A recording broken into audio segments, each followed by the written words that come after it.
Part Shinmo. 1. Maghiwalay na tayo. Babalik na si Yuan. HMM. Manager Jiang, ano bang sinasabi nyo? Di ba't ito'y isang kasunduan lamang? Bakit may hiwalayan pa?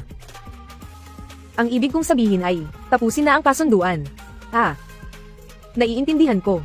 Walang problema. Paano naman ang bayad? Kalkulahin ko muna. 5 milyon kada taon ang kasunduan. Ngayon, 1 buwan na lang. Ibigay mo na sa akin. 4,600,000. Karaniwan siyang masipag at maaasahan. Paano siya naging ganito ka-materialistic? Hindi ba dapat puno siya ng pagsisisi at sama ng loob? Bakit? Ginoong Jiang, may isa pa akong munting hiling. Alam ko na mahirap kang iwan. Kung hindi, gusto kong lumipat sa ibang lungsod. Ikaw muna. Kanina. O sige, ikaw muna.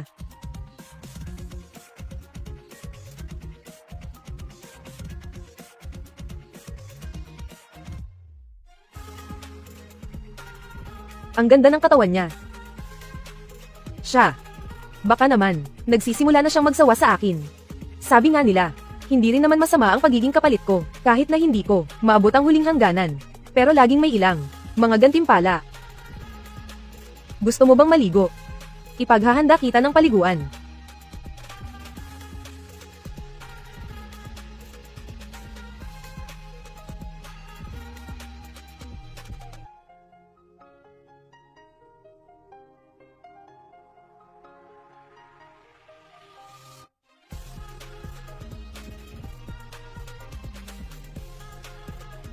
Nagsisi na ako. Isa lang itong kapalit. Masusunod, Ginoong Jiang. Ako na po ang maghahanda ng inyong almusal. Salbaha. Pero, bakit? Malapit nang bumalik si Yuan. Pero hindi ako lumaban.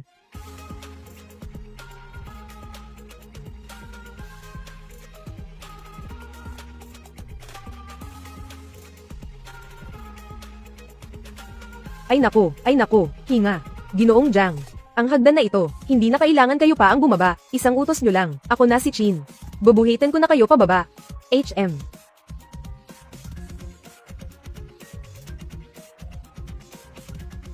Ginoong Jiang. Kung masakit, magpahinga ka na lang ngayon, huwag ka nang pumasok. Ayos lang ako. Papadalhan kita ng 10,000. Bumili ka ng maganda. Ngayong gabi kakain ako ng alimango at hipon. Alam mo ba, walang problema. Pero, Ginoong Jiang, pagpunta mo sa banyo ngayon, mag-ingat ka. Baka masakit ito ng kaunti, tumahimik ka. Kainin mo ang pagkain mo. Ano bang nangyayari sa akin? Kahapon si Chinmo, nang humiling siya. Bakit hindi ako tumanggi? Kahit na, isa lang siyang pamalit. Reyna, tikman mo, si Xiao Qin mismo ang gumawa ng wonton na may hipon para sa'yo, HMM.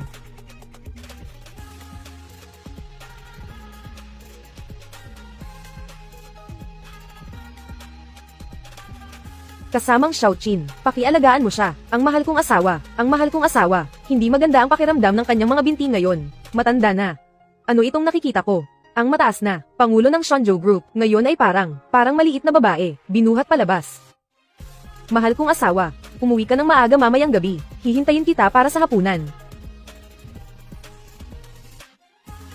Sapat na ba ang panonood mo? Hindi ka pa ba aalis? Sige. Hindi ba ngayon, ang araw ng pag-uwi ni Zheng Yuan? Bakit si Ginoong Jiang?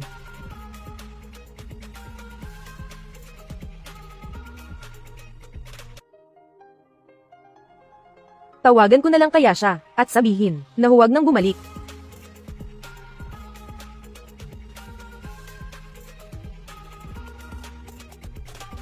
Umalis na. Okay. Maglakwatsa tayo hahaha. Si Boss Jiang ay kumakain at umiinom sa tulong ng kanyang mga magulang. Ang mga tip ay inilalagay niya sa kanyang bulsa.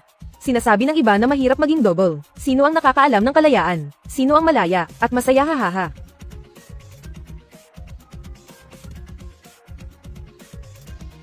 Boss Jiang. Gusto ko lang sanang humanap ng kapalit. Bakit? Naging ganito na ngayon.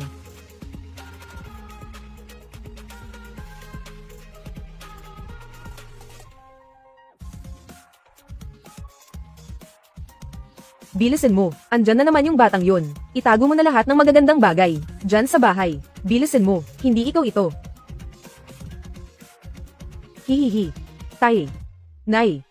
Huwag na kayong magtago, nandito na ako hihihi. Bakit nandito ka na naman? Tatay. Ano ba ang sinasabi mo? Hindi ba't nag-aalala lang ako, sa inyong dalawa? Tatay. Sabi ni Xiaoyu na gusto niya, kumain ng malaking alimango at maliit na hipon. Meron pa ba sa bahay? Wala na talaga. Ikaw. Ay naku. Nanay. Ang tagal nating di nagkita, miss na miss kita. Lalo kang gumanda. Tingnan mo itong batang ito, puro kakalokohan. Mahal. Bakit mo ako tinatawag? Bilisan mo at kunin mo ang gamit ng manugang ko. Buong araw kang ganyan, wala kang ayos. Sa pagkakataong ito, para lang ba kay Yuyu? Syempre naman. Wala naman akong ibang hilig. Tay. Nay, magluluto na ako. Ay naku. Ang batang ito talaga ay isang kayamanan.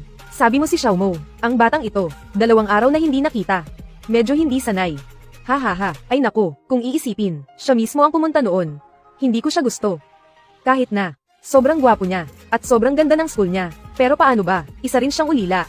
Walang background, walang yaman. Kahit na ang pamilya natin, hindi talaga problema ang pera. Pero, pagdating niya, puro bansa, nagpakitang gilas ng 10 bote ng mautay, yung mahirap pakisamahang si Wang Teng, na paatras, kaya napili ko na siya bilang manugang. Ginoong Jiang, ano po ang gusto ninyong kainin sa tanghalian, kahit ano? Bumalik si Ziyuan, dapat masaya ako, di ba? Pero bakit? Ganito ako kagulo. Tumatawag si Mingmeng. Pero hindi ako masaya.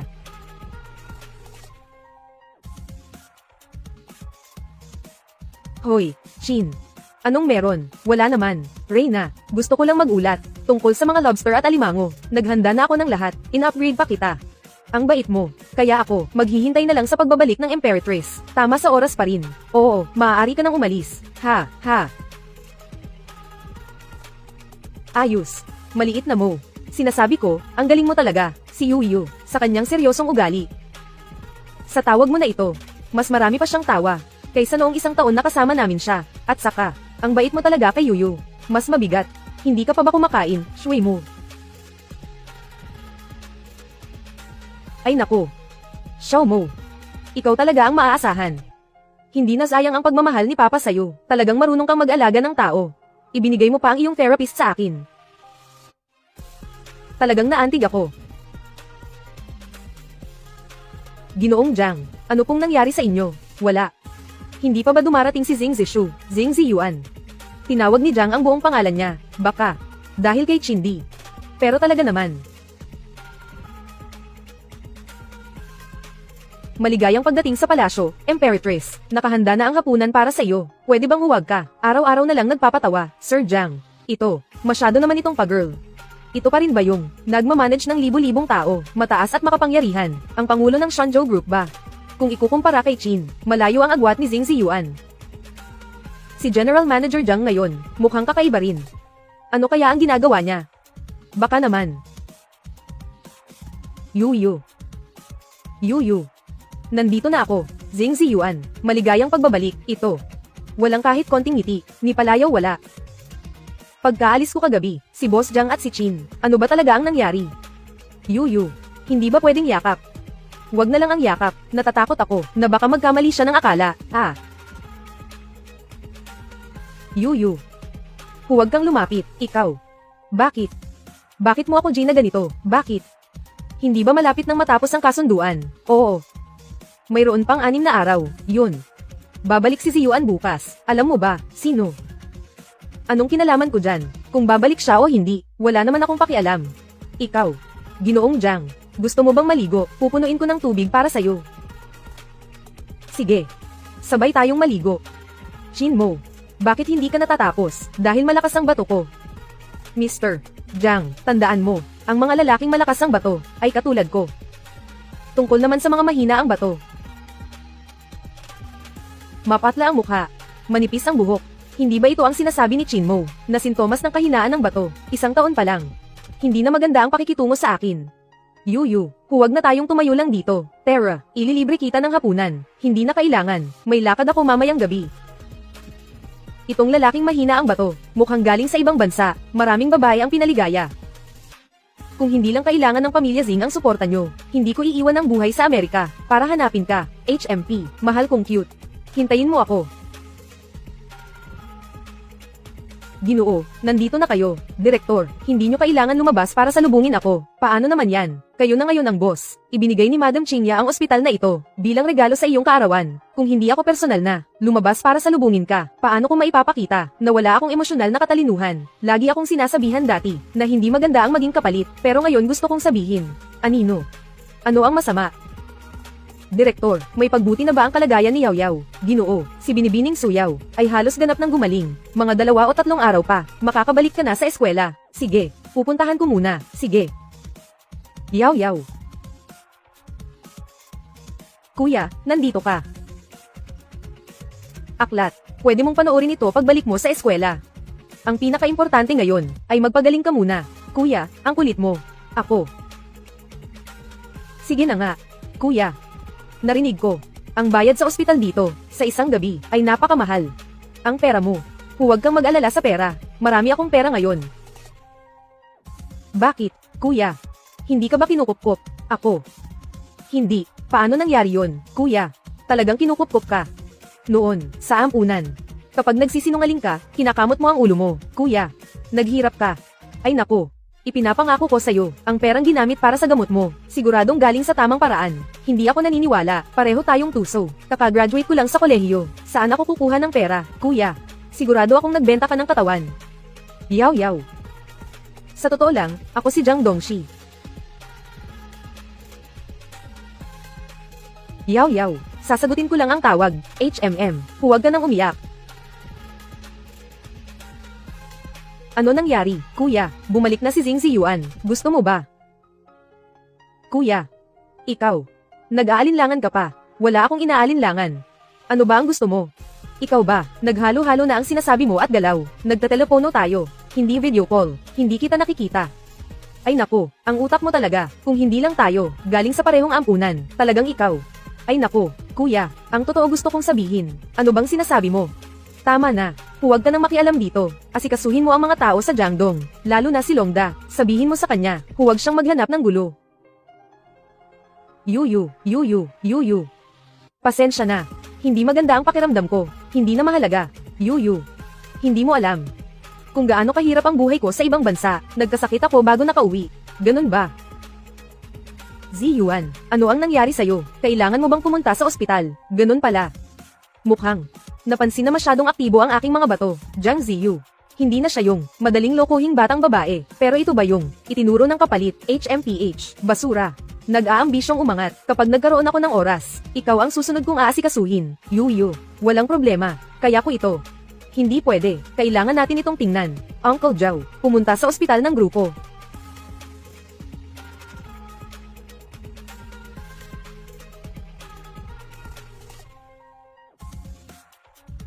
Ano ba talaga? Makikita mo agad.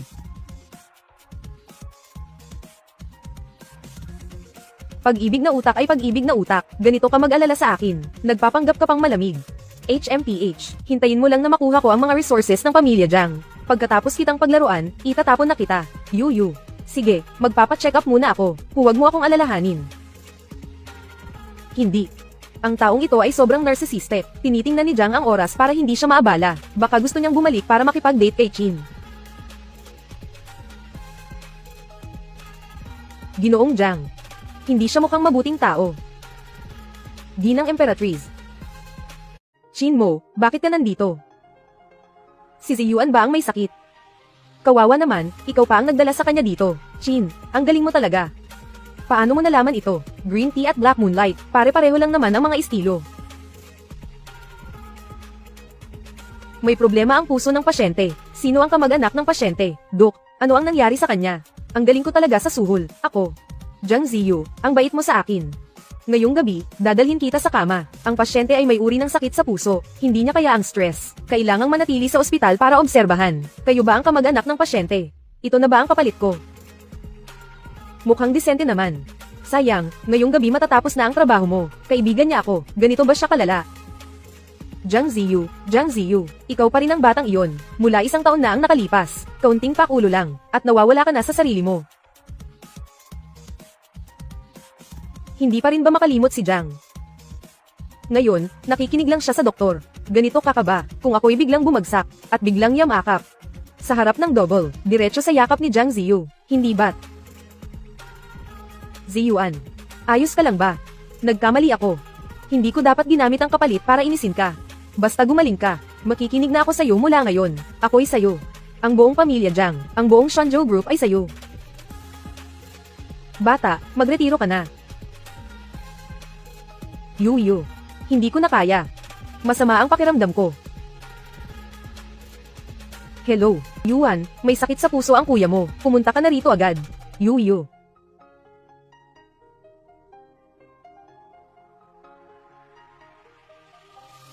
Masakit at may pagkakasala, kailangan na. Anong ginawa mo? Paano mo hinayaan ang pasyente, na basta na lang humiga sa sahig? Kapag kumalat ito, hindi ba nito sisirain ang reputasyon ng ospital natin? Pasensya na, Chief Jiang, bilisin mo, tumayo ka na. Bakit hindi niya ako tinulungan? Ang sakit-sakit ng pagkakahulog ko. Ang iniisip niya, ay reputasyon ng ospital. Inapakan niya ako, hindi man lang nag-sorry. Diyos ko, sira ba siya? Yu. Ako. Pasensya na, si Yuan. Akala ko kasi mahina ang mga bato mo. Hindi ko akalain na sa ibang bansa ka. Ang dami mong tiniis. Yu, huwag kang mag-alala. Sa totoo lang ako ay, talagang nag-aalala ako kanina. Ngayon naisip ko na kailangan pa rin. Hindi ako nag-aalala sa'yo. Sabi ni Yuan, pupunta siya mamaya para makita ka. Yu ako. Kasama Chin. Paano mo nagawa ito? Ano ba ang tama? Walang halaga. Ang tao ay nasaktan ng ganito. Paano mo pa rin siya pinagtatawanan? Pasensya na, Zing. Kanina lang ako. May naalala akong nakakatawa. Wala itong kinalaman sa'yo. Huwag kang magkamali ng akala. Yu. Ako. Kayo. Yu, pakialaman mo sila. Yu.